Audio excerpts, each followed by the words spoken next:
No waiting over a month in between wins this time for the Sacramento Kings as they bounce back from that big blowout loss against the Houston Rockets to put together a very nice win here against the Dallas Mavericks, winning 130 to 121 in Dallas, a game where both teams were missing a ton of players. I mean, the Kings are going to be without a ton of players for the rest of the season. The Mavericks probably in the same boat here, not exactly trying to win too many games here at the end of the season as they just traded Anthony Davis. I mean, they're even sitting Cooper Flag out here. The Kings are missing almost their entire starting lineup other than DeMar DeRozan, and even DeMar didn't play a super big part in this game, which was kind of one of the storylines of this game.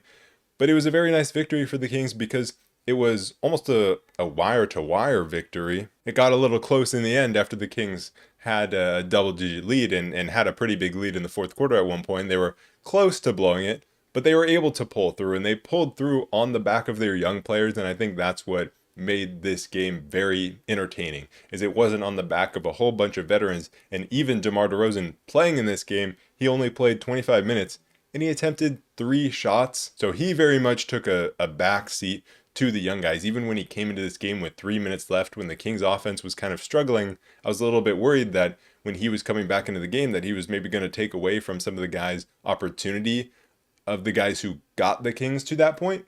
But he didn't. He took a back seat pretty much the entire game and let the young guys do their thing, and yet let the young guys pull this game through. Some of the big storylines for me about this game, I mean, one is just the way that DeMar took a back seat, but some of the other storylines, I think it has to be Precious Achiuwa. When you set a career high in points, you're going to be a big storyline of the game, and he had a career high 29 points. It was him versus Najee Marshall. 29 points for Precious Achiuwa, 36 points for Najee Marshall. Both of them were going off in the first half. I think Precious had like 21 of his points in the first half. Najee Marshall had 23. And it was interesting because neither of these teams have a ton of point guard play. I mean, it's Najee Marshall and Chris Middleton handling the ball for the Mavericks in their starting lineup with Brandon Williams off the bench. For the Kings, it's Devin Carter and Neat Clifford with Killian Hayes and Malik Monk off the bench. Like, there's not a ton of really good point guard play in this game, and yet it was still very high scoring because Najee Marshall had a great scoring game, and especially in transition, getting downhill, getting to the free throw line. Precious Achiuwa being relentless at the rim and knocking down 3 threes. And as a whole, both of these teams were playing a ton in transition, getting downhill, getting to the free throw line. The Kings were 20 for 25 from the free throw line, and the Mavericks were 21 for 34. So that was a big advantage, I would say, for the Kings, even though they scored less from the free throw line, shooting 80% versus the Mavericks 62% from the free throw line, and the Mavericks only made one more. So I think that was a big advantage for the Kings. Some of the other storylines are the other young players that made winning plays for the Kings, Devin Carter being one of them, especially making winning plays down the stretch on the defensive end. Maxime Renault coming through with 22 points. And then Daquan Plowden. I mean, I don't know if I can really categorize him as a young player, but he's not an experienced player, and he's on a two-way, and he continues to play winning basketball and help this team win. And I think one of the things that I have especially liked about Daquan Plowden is just he's a shooter when the Kings don't have a lot of shooting. One of the things that I think the Kings need to really address in the offseason, not that they're going to be trying to create this great team even going into next season. They're still going to be in a rebuilding phase, but they got to get some shooting on this team. So it's kind of a breath of fresh air when I see Daquan Plowden catch the ball and just rise up into a 3-point shot, because so many other players on this Kings team are so reluctant, it seems, to take some of these 3-point shots. And so for him to just rise up and knock down shots, he went 7 for 7 from the field this game. And he had some major dunks and was great in the fourth quarter. So I think he was a major talking point of this game. Despite the Kings winning this game and winning it by 9, they actually only won one quarter. The Mavericks won the second and fourth quarters. They tied the third quarter, but the Kings won the first quarter, and they won it by 14 points, 42-28. In that first quarter, both teams started out pretty hot on the offensive end. I mean, Chris Middleton was getting buckets, Najee Marshall was attacking the rim, and especially attacking Maxime Renault, and I think that was something that stuck out in this game, is how the Mavericks were getting into the paint with relative ease and really attacking Maxime Renault and exploiting what he lacks in rim protection. And I think the Kings, it really showed how much they're missing Dylan Cardwell in this game. Maybe being on the second out of a back-to-back against a team that likes to push the pace and get out in transition and get to the rim all of those factors coming together, I think they really showed through. But on the Kings end, you had Nick Clifford facilitating the offense pretty well. He had a couple of nice drives, kind of creating for himself, right? It wasn't coming around pick and rolls or anything like that. He was creating for himself off the dribble, finishing at the rim, had a nice 3-point shot off of the dribble, had a great feed inside to Maxime Renault for a finish. So he started off running the offense well on the offensive end, and that was a big question mark with Russell Westbrook out, not playing this game, and the Kings giving Devin Carter the start, which was kind of surprising to me. Like, Devin Carter getting the start, I would have expected, Malik Monk over him, or maybe even Killian Hayes over him, the way the Kings have been DNPing Devin Carter. But Devin Carter gets the start, so you needed someone to step up as a playmaker other than DeMar DeRozan, and Nick Clifford was the guy to step up into that role, which is the player who I would want to see step up in that situation. So a very offensive start for both of these teams. Precious Achiuwa coming out, knocking down a three, and just relentless on the inside. And that is the word that I use to describe Precious Achiuwa in his game. It's just relentless. He's a skilled player. Precious Achiuwa is a skilled player, but the thing that makes him great is his relentlessness and his strength on the interior. He parks himself down low. He gets his own rebounds when he misses. He gets other people's rebounds. Obviously, he had 7 offensive rebounds this game. He has a nice handle and can finish the ball with variable success at times. But like I said, when he misses, he gets his own rebound. But I think he's pretty skilled around the rim. And he is a guy who is kind of surprising maybe how good his handles are at times. But he does it with his effort. He does it with his strength, attacking inside. And when he can knock down the three, that's only a bonus at that point. Both teams were getting to the free throw line a ton, especially towards the end of that first quarter. But the Kings just took a lead into the second quarter, a 14-point lead in the second quarter, not because of DeMar DeRozan, not because of Malik Monk, not because like last game Russell Westbrook shot 14 times and made 8 of the Kings' 9 shots. Like, no, it was the young guys taking control of the offense. DeMar DeRozan not even doing a ton of the ball handling, because sometimes you see that where DeMar, teams will send numbers at him and he'll just be facilitating, and he did a little bit of that. But really, it was everyone moving the ball, everyone getting involved. And that's why this game was fun to watch, and it wasn't just another win for the Kings, although those are very rare, so I feel like every win needs to be cherished, but it was actually an extremely enjoyable win because of the way that the Kings were moving the ball. Off of the bench, guys were moving the ball as well. I think Killian Hayes especially, I liked the way that he was playing in transition. There's not much else to his game, but he pushes the ball very well in transition. He pushes the pace. He's going to find the right passes more than anybody else. And sometimes it seems simple and you may not notice it, but the way he hits these hit-ahead passes is very important, and it leads to easy buckets. Now, other parts of his game, not so good. On the offensive end, he's going to brick some shots pretty badly, but I like the way that he was pushing the pace. But it was just back and forth, back and forth. It was a game of runs more than any other game, it felt like.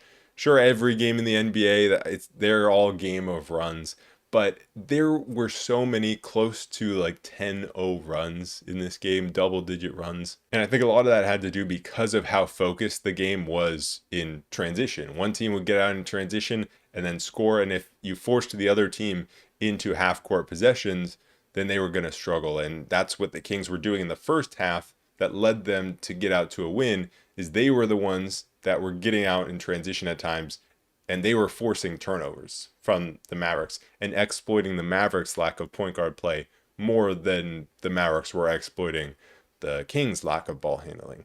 Midway through the second quarter, the turnover battle was 8-0 in favor of the Kings. That I think is the main reason why the Kings' lead was where it was. That, along with Drew Eubanks hitting all of his floaters and having a nice block. It was actually a good Drew Eubanks game in that first half, coming in, doing some nice things. But Precious Achiuwa in the first half, 3 for 3 from 3, 21 points. On the other side, it was Najee Marshall and his takeover. Just the strength that Najee Marshall has really exploits the Kings every time it feels like we play against him, whatever team he's on. Him and AJ Johnson. I mean, AJ Johnson already had a big game when he was on the Wizards against the Kings this season, and then now we have to play him when he's on the Mavs, and he was having a nice game. But Najee Marshall had 23 points in that first half. The only thing that kind of frustrated me a little bit about that first half was the 3-point shots that especially Neat Clifford was passing up, and I think that's just part of his game that we've seen and that I can critique early on in his NBA career is some of his shot selection. He loves a mid-ranger and he just needs to change his shot diet a little bit because he can knock down that mid-ranger, has a little bit of a turnaround. But there were 2 times towards the end of the second quarter where it felt like he was pretty open for catch and shoot threes, and he passes them up, and one of them he dribbles into a tougher mid-ranger at the very end of the shot clock, and the other one he kind of loses the handle as he tries to drive, and it's a shot clock violation. So I think he should be taking these anyway, but especially at the end of the shot clock, there's kind of a lack of an awareness type of thing, and I think it shows up in his efficiency when he goes 6 for 19 from the field, and it's just because he lacks a bit of that confidence from 3 when he could be taking some of these easier shots. They're easier shots than him dribbling into tougher mid-rangers. Plus, they're worth 3 points instead of 2. So, I mean, there's no downside to him taking those shots, and I think that's a part of his game that he just needs to expand. But the one thing that he was doing extremely well this game was his facilitating and a nice job running the offense. He continued to do that at the start of the third quarter, running the offense very well, and was finding open shooters. And I say shooters, it was Devin Carter. And Devin Carter could not knock down those catch and shoot threes. And for Devin, that's just the big part of his game where it feels like he does everything else well. But if he can't knock down those catch and shoot threes, it's going to be tough for him. But the second half was especially where it became a game of runs. The Mavs, near the start of the third quarter, had an 11-0 run. The Kings responded with a 10-0 run. Then Dallas went on a 9-0 run. Like that, it's obviously a game of runs, but you don't expect to see these big blank, like double digit to 0 runs that many times throughout a game. In that third quarter especially, there were just a ton. I mean, it was just one team is dominating or the other team is dominating. And yet with all of these runs, the third quarter ended dead even, 32-32. Daquan Plowden did a great job coming off the bench, knocking down a couple of threes that were really much needed. Devin Carter and Neat Clifford were getting after it on the offensive glass. And I liked one specific play from Precious Achiuwa in that third quarter when Devin Carter was kind of slowly taking the ball up the court. Precious Achiuwa was just at the half court line clapping for the ball, like, let's get it moving. And it wasn't just, I thought at first when I was seeing him clapping, I was like, oh no, what's he going to do with the ball here? He's going to get the ball and he's feeling it, so he's going to try to go one-on-one, get into his bag or something, and it's going to end poorly. But actually what he did was he caught the ball, and then he just immediately pushed it forward to Malik Monk and went and set a screen for him. And I loved that play from Precious Achiuwa because it's like he's not calling for the ball because he just wants to make something happen. I mean, maybe he wants to score himself, but he knows if he's pushing the pace, good things are going to happen both for the team and for himself. If he gets this to Malik Monk, goes and sets a screen for him, rolls to the rim, good things are going to happen. I can't remember how that possession ended. It might not have ended in a Kings basket, but that's not really what matters.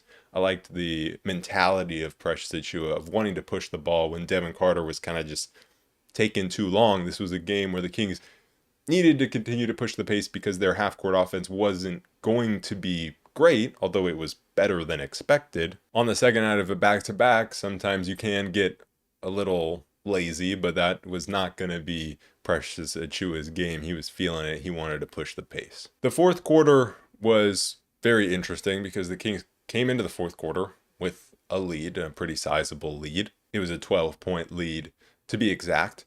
And slowly, the Mavericks chipped into that. But it didn't happen at once, and it didn't happen at the very start of the fourth quarter.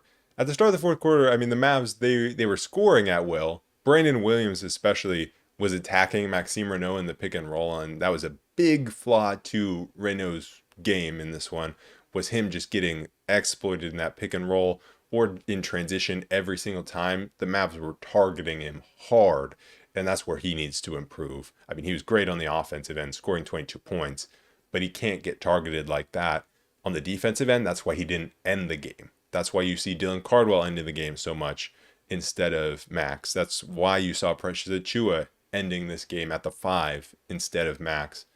It's because he gets exploited like this on the defensive end. He just has to be better, either moving his feet and staying in front, or better at blocking shots at the rim. And he wasn't. Instead, Brandon Williams got 2 straight buckets, also drew a foul. Max was trying to get it back on the other end. Nick Clifford was running the offense, had a tough finish, and then found Max for a floater. Max went into the post, had a nice finish.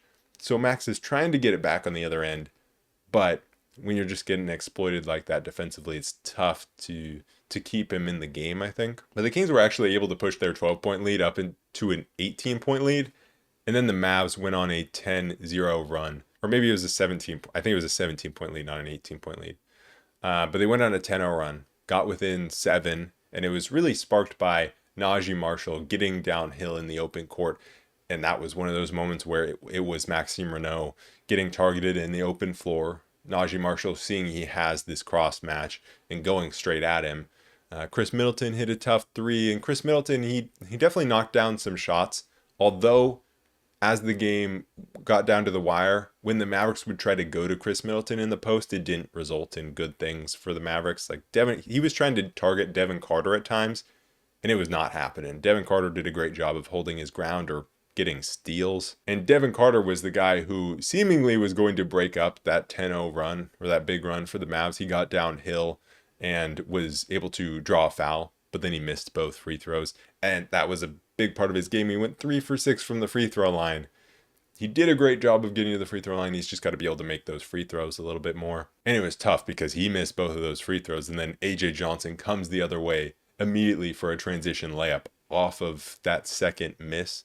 There were too many buckets allowed in the paint by the Kings, especially in transition, and that's where I felt like they were really missing Dylan Cardwell and the impact that he has as a rim protector. The Mavs got within 5, and it was Maxime Renaud posting Marvin Bagley up and getting to the line that finally put an end to that. There were multiple times down the stretch where the Mavs would make runs and get within 5 or get within 2 even at one point. There was a play where Nick Clifford got blown by Brandon Williams and gave up an and one, and there was no help there. There was Najee Marshall getting downhill and getting an and one. It was a lot of the Mavericks blowing by their guy or getting out in transition and getting an and one or getting to the free throw line. But the Kings would always respond. Whether it was Daquan Plowden with a massive putback slam or Precious Achiuwa with a nice tip putback, the Kings' half-court offense was not very good, but they were able to survive because of their effort on the glass to get second chance points. And you could see the Kings were, and Doug Christie and the coaching staff, they were not happy with the way that the Kings' half-court offense was going late in the game, and that's why they put DeMar DeRozan back in, and they put DeMar in for Maxime Renaud. And that's the point where I was a little bit worried that it was going to become the DeMar show, but it didn't. And instead, it was Precious Achiuwa relentlessly getting to the paint, just like he did in the first half. He had a quieter second half, but he still was relentless inside and got a couple buckets to go. And then Devin Carter and Daquan Plowden making winning plays. It was Devin Carter on the defensive end with multiple steals and getting out in transition and pushing the pace the other way. It was Daquan Plowden hitting a massive corner 3 to go up 7 with under a minute to go. So the Mavs got within 2 points at one point, but the Kings were the ones that made clutch plays to keep their lead. Devin Carter getting a bunch of steals, Precious Achiuwa, Daquan Plowden, Devin Carter providing the offense. Those aren't exactly the guys I think of when I think of the guys that are going to provide the offense. But Precious Achiuwa, Daquan Plowden, Devin Carter, those were the guys that made it happen. And a lot of it was on the glass or just attacking inside and being physical and finishing through contact or getting to the free throw line. Daquan Plowden had some massive slam dunks, whether it was a putback slam or in transition. Devin Carter feeding Daquan Plowden for a great slam after Carter had just gotten a steal. And the Kings were able to come away with this win. It felt like they were going to choke it there at the end. And at one point I was like, okay, maybe we just have to accept it and say this is for the tank. But no, they came through. They now have 14 wins on the season. They have a 1-game lead now for the top lottery spot. So things are closing in. I'm not doing a tankathon spin tonight because I'm not going to do them after wins because that's against the spirit of a win. I didn't do it last game either because I just forgot. So we'll do tankathon spins when I remember after losses. But we got to look at some of the box scores because the box scores are fun. Precious Achiuwa, 29 points, 13 for 19 from the field, 3 for 3 from the three-point line, 12 rebounds, 7 of those being offensive rebounds. He also had 3 steals and a block. Career night from him. He's so much fun. He's a guy that I could definitely see sticking around next season. I don't know what the Kings' plans are next season at all, but Precious Achiuwa, he can stick around. Another guy that I said after last game that I wouldn't be mad if he stuck around next season, and that's Daquan Plowden. How much of a future does he really have with this team? I don't know. He's not that young, so he's not part of the young core. He's 27 years old. But Daquan Plowden, he's provided good defense, and then he's going to go out there. He's going to shoot the ball. He went 3 for 3 from 3. He's going to rebound the ball and put back offensive rebounds, 7 for 7 from the field. He can absolutely score the ball with 19 points. So with the Kings really lacking shooting and needing that shooting, he hit 3 of the Kings' 8 threes. The Kings only attempted 26 threes. They got to get up more threes than that.